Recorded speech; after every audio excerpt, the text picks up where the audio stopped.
Muchas gracias, señor Trigueros. Empezamos el turno de los grupos. Saben que tienen un tiempo máximo de 10 minutos y empezamos por el Grupo de Ciudadanos y su portavoz, la señora Alonso. Gracias, presidente. Buenos días, señorías. Buenos días, señor Trigueros. Queríamos agradecerle desde mi grupo su disposición a comparecer y darnos las explicaciones oportunas sobre un tema que tanto nos preocupa. Bueno, pues hoy hablaremos un poco de todo, de historia, de ingeniería, política, geología, geotecnia e incluso de química. Porque la historia, la geología y la geotecnia tienen respuestas que la política parece incapaz de ofrecer. Para entender el problema y ponernos un poco en situación, la importancia estratégica de hacer bien los estudios previos de un proyecto constructivo antes de la puesta de la primera piedra sigue sin ser una preocupación prioritaria para los gobiernos del Partido Popular. Habrá que remontarse un poco más atrás, en concreto unos 20 millones de años, cuando el PP todavía no tenía la presidencia de la Comunidad de Madrid, así que de esto no vamos a hacerles responsables. Vamos a hablar del Mioceno, cuando apareció la unidad salina inferior.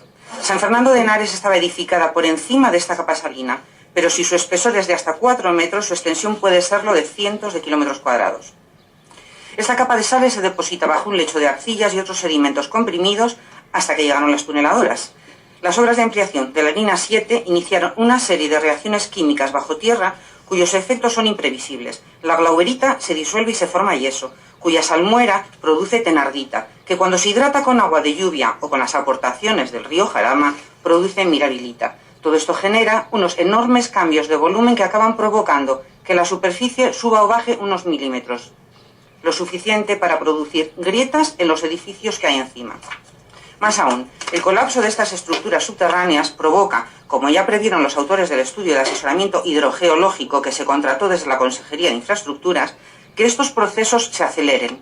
Las obras subterráneas, excavadas por debajo del nivel freático, hacen que se produzca un drenaje del acuífero. Si el drenaje inducido por una obra es importante, un río puede pasar de recibir agua a alimentar al acuífero, y eso es lo que nos ha ocurrido con el Jarama.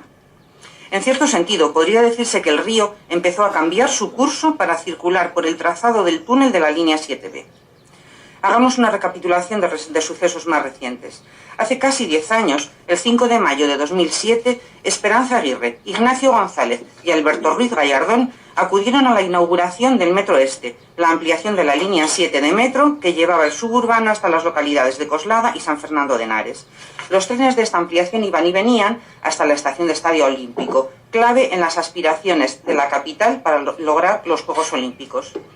El proyecto inicial de 2004 consistía en un tramo casi recto entre las estaciones de San Fernando y Jarama, pero el proyecto modificado que finalmente se ejecutó trazó una curva para incluir el recorrido de 2 estaciones más, Henares y Hospital de Henares.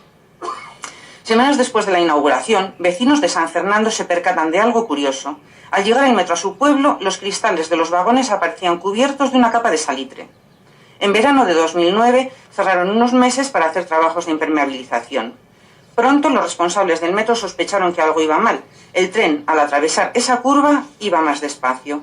La Comunidad de Madrid encargó en 2008 un estudio hidrogeológico a 2 científicos de las universidades Politécnica y Complutense de Madrid, cuyas conclusiones elevaron el nivel de alerta. Bajo el túnel del metro se encontraba una capa de sal de entre 3 y 4 metros de espesor.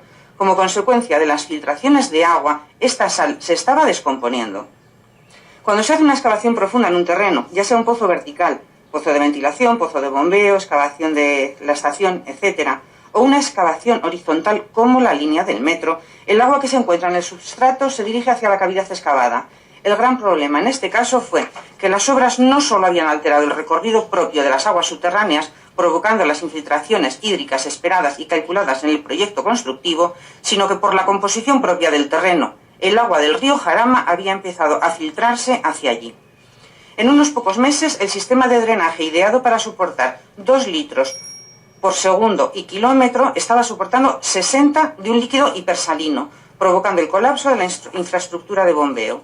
El informe también alertaba del riesgo de colapsos a consecuencia de la disolución de esta sal cristalizada a 41 metros de profundidad. El 8 de octubre de 2009, la Consejería de Infraestructuras recibe un correo de la presidenta de la Comunidad de Vecinos de la calle Vergara. Las fincas 16 y 18, a unos 100 metros de la boca del metro Jarama, estaban inclinándose levemente en dirección al túnel que pasaba frente a ellas.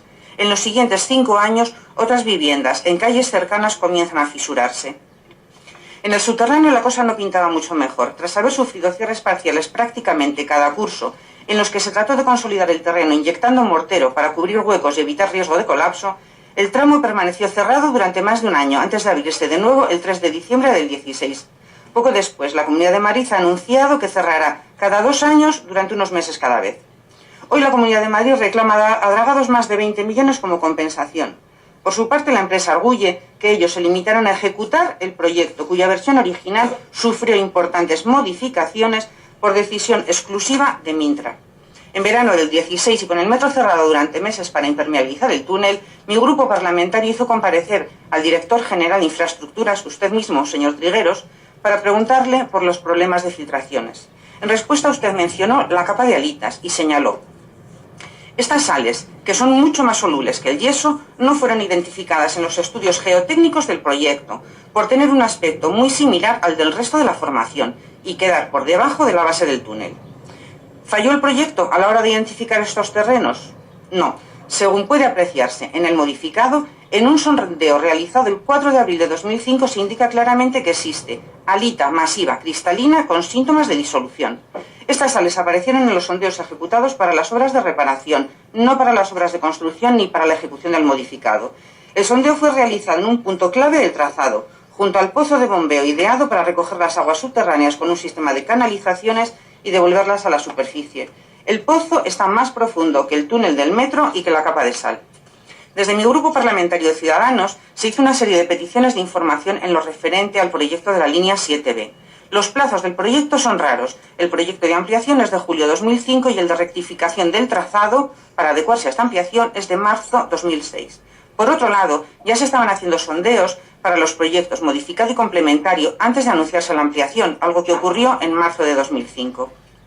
Estos plazos respaldan la motivación política del modificado del proyecto. No es fácil hacer este tipo de cambios y menos si quieres inaugurar antes de las siguientes elecciones. Probablemente estamos ante la obra más caótica de la historia del Metro de Madrid, una suma de errores y negligencias evitables en mayor grado. Todo lo expuesto, señor Trigueros, no parece corresponderse con el diagnóstico y propuesta que nos acaba de dar. Nos ha propuesto actuaciones puntuales de impermeabilización para tapar pequeñas oquedades. No les vamos a pedir que hagan magia. Tan solo les pedimos que rectifiquen a sus políticas de infraestructuras, que no engañen a los ciudadanos, que no jueguen con sus impuestos y, sobre todo, que hagan todo lo posible por solucionar los problemas que esta serie de errores ha ocasionado a los vecinos de San Fernando. Muchas gracias. Muchas gracias.